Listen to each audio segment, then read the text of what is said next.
Most low back pain is acute or short-term and lasts a few days to a few weeks. It tends to resolve on its own with self-care, and there is no residual loss of function.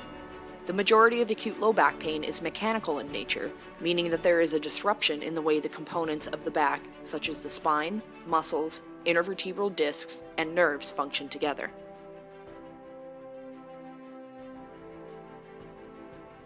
A complete health history of complaint, and physical exam can usually identify any serious conditions that may be causing the pain that the patient is experiencing.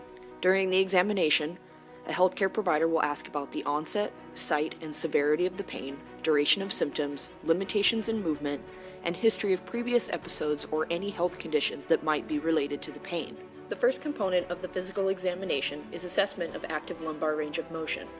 Decreases in any of these ranges will guide the examiner in determining the segment and joints involved, potential muscular involvement, and proper setup and line of correction when administering the adjustment.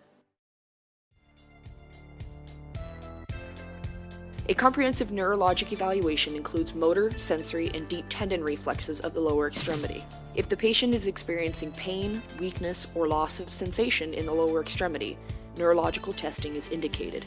These tests are used to assess spinal cord, spinal nerve root, or peripheral nerve involvement. If not indicated, an orthopedic examination is conducted to determine muscle, ligament, tendon, or joint involvement. Seated KEMS places the patient in ipsilateral extension and rotation to maximally stress the lumbar facets and sacroiliac joint. Each joint is firmly palpated and pain is documented. The following group of tests includes straight leg raise with braggarts to determine lumbar disc involvement and possible sciatica. Supine knee to chest is used to assess posture and lumbar flexion bias. Resisted supine hip flexion determines the presence of reciprocal inhibition and potential spray and strain of the lumbar musculature. Faber's and posterior acetabular shear are used to determine possible femoral acetabular involvement. Supine compression and sideline distraction are used to determine potential spray and strain of the sacroiliac joint. Yeomans, Eli's, and Knocklas are performed to determine sacroiliac joint involvement. They also serve a dual purpose by assessing femoral nerve traction and are also useful for determining potential iliopsoas contracture.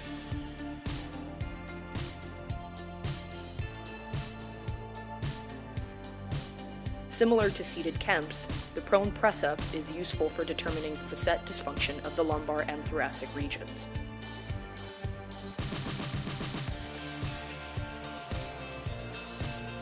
The next component of the physical examination is palpation of soft tissues. The lumbar paraspinal group and quadratus lumborum are responsible for providing stability to the lumbar region. In acute injury, these structures are often the first to be damaged. Other common locations of tenderness include the gluteus medius, gluteus maximus, piriformis, and the hamstring group. If tenderness is suspected, soft tissue mobilization such as pin and stretch, myofascial release technique, active release technique, and instrument-assisted soft tissue mobilization can restore proper muscle tone, function, and range of motion. Soft tissue techniques demonstrated in this video include pin and stretch of the hamstring group and piriformis, and active release of the quadratus lumborum.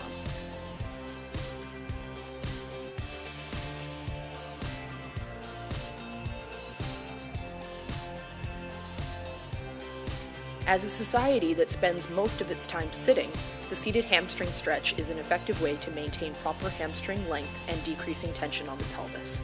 Rehabilitative exercises are designed to strengthen core muscle groups that support the low back and promote proper positioning and posture.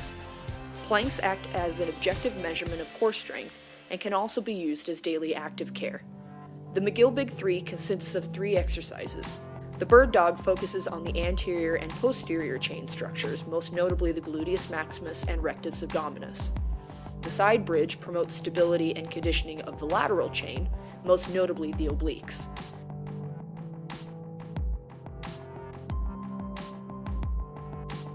The curl up strengthens the anterior chain, most notably the rectus abdominis. These dynamic exercises challenge the muscles responsible for lumbar stability